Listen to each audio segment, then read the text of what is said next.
Yeah, they ain't talking to each other, bro, and it breaks my heart because I spent a lot of time with them, and they're like, I've said it before, they're like my sons, and I heard it almost got physical with Santana and Kingston over this, and Damn. it's not a good look, bro. I really hate seeing that these two guys who had a, who really had, they could have gone to WWE and really blown up, that they've separated, you Yeah. know.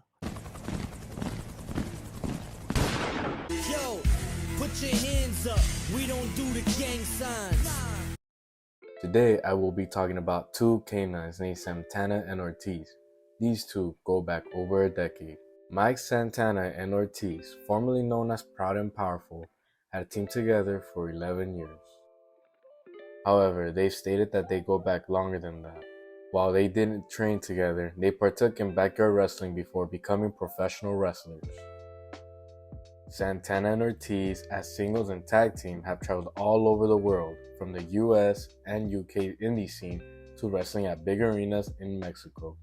Throughout their traveling days in the independent scene, they would run across significant people like Swerve Strickland.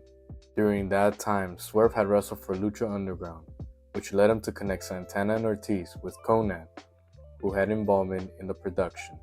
Due to Conan's involvement with Impact Wrestling, he helped bring in Santana and Ortiz to be a part of his faction called the LAX, Latin American Exchange, a faction that was popular in TNA with the representation of all Hispanic members calling out TNA management for perceived repression against ethnic minorities.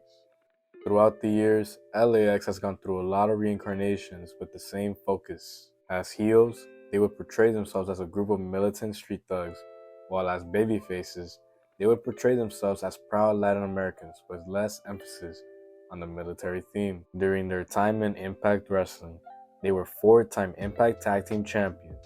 Santana and Ortiz would be a part of one of the most compelling storylines at the time, with Eddie Kingston and Conan. The angle would conclude with Santana and Ortiz going against a successful pair of LAX, Homicide, and Hernandez. Santana and Ortiz would come out with a victory to cement them as a legitimate tag team of the modern era. Heading into the end of their Impact contracts, they would be in talks with the WWE and the Elite. All of this exposure would change their lives forever. Before AEW was launched, the Elite had just come out of their biggest independent show, now known as AEW All In. After Chris Jericho's tour in Japan, he had connected with the Elite and booked them in his Wrestling Cruise show. On that first cruise show, the Elite contacted Santana and Ortiz to participate in the event where they face each other in a match. This is where they earned the attention of Chris Jericho and the Elite. As a result, Santana and Ortiz gained Chris Jericho's trust. When AEW Dynamite started, Santana and Ortiz debuted as Pride and Powerful by attacking the Young Bucks. The show then revealed that they would be the members of Chris Jericho's faction, the Inner Circle. While being paired with Jericho helped them get a rub, there came a point where both men began to be critical about their role in the company. This was because they had a lengthy feud and got a victory over FTR, who had been in the top ranks of the tag team division along with the Young Bucks. The only benefit they got from tagging along with Jericho was that they were booked for high-profile matches between factions. What didn't do them any favors is that they were either always booked in AEW Dark or they had to put other teams over at the expense of protecting the other team. Eventually, the booking would align all faction members of the Inner Circle to go against each other. Given that Chris Jericho was a big star, they would be known as his lackeys. 2022 was a year that changed everything for both men. They would struggle to get back up on the ranks at a time when the new kids on the block, known as 2.0, began to get the spotlight. As soon as there began to be cracks within the Inner Circle, Jericho began to look for newer stars to help establish. This would rub Santana and Ortiz the wrong way, especially Santana, as far as calling Jericho out for it. But with Jericho having his own problems with Eddie Kingston at the time, Santana and Ortiz realized leaving Inner Circle would improve their careers. As a result, they would tag along with Kingston, a familiar friend, to go against Jericho. By that time, Chris Jericho had organized a new faction, the Jericho Appreciation Society. This group consisted of 2.0 members, Kohan Angelo, Daddy Magic Matt Menard, and Daniel Garcia, in addition to Jake Hager, Sammy Guevara, Anna Jay, and Ty Mello. The faction would be about emphasizing the sports entertainment aspect of professional wrestling, a reference to WWE. The Jericho Appreciation Society began to feud against the Blackpool Combat Club. This faction would consist of members Jon Moxley, Bryan Danielson, Wheeler Yuta, William Regal, and Claudio Castagnoli, who would join later.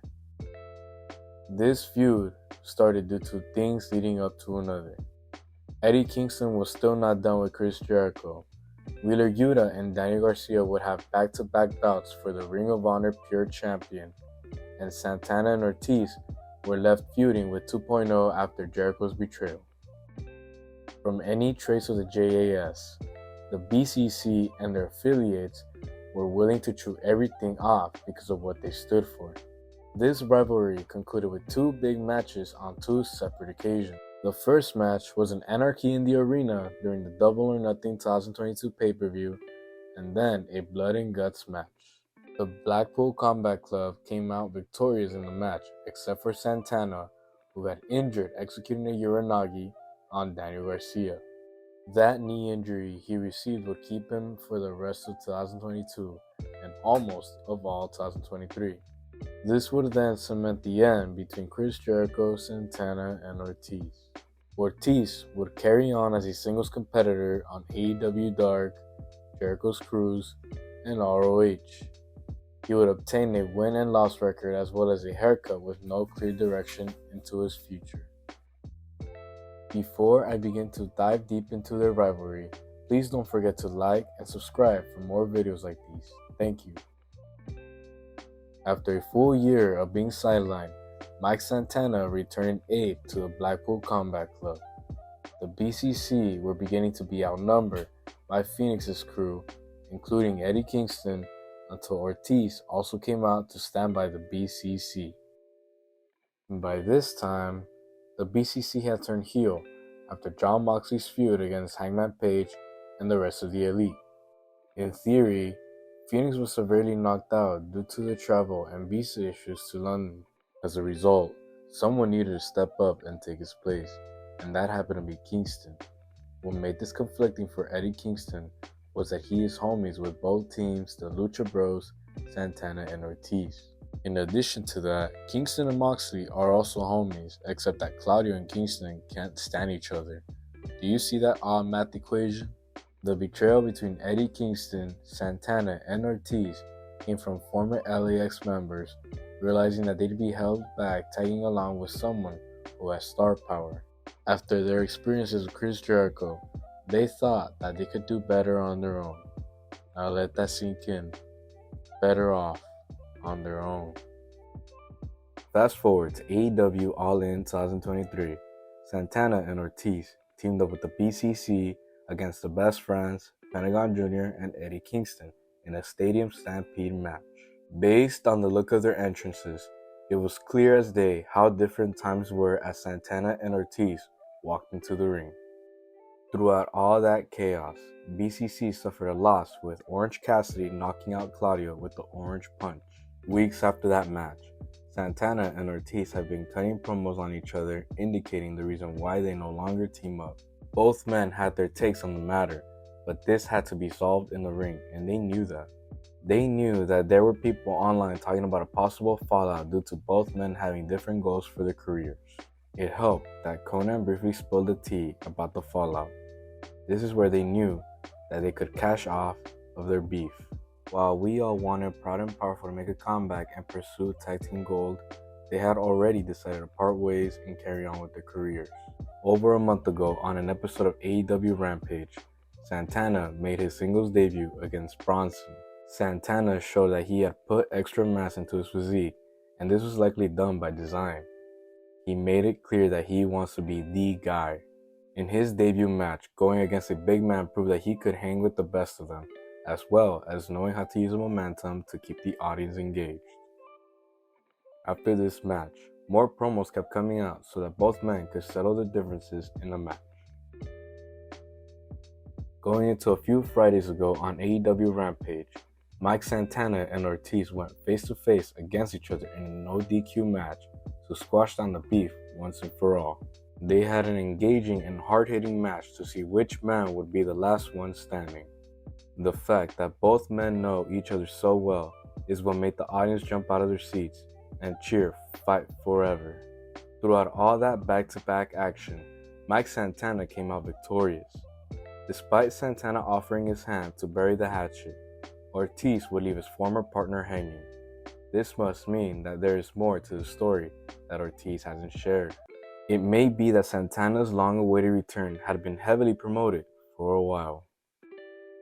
Sadly, Santana and Ortiz fell victim to Tony Khan's overprotective booking from day one. Just when they were in the midst of a push, more talent was signed. This would get them lost in the shuffle, where the only TV time they would get is with Chris Jericho. After plenty trial and error as a team, they decided to part ways and figure things out for their careers.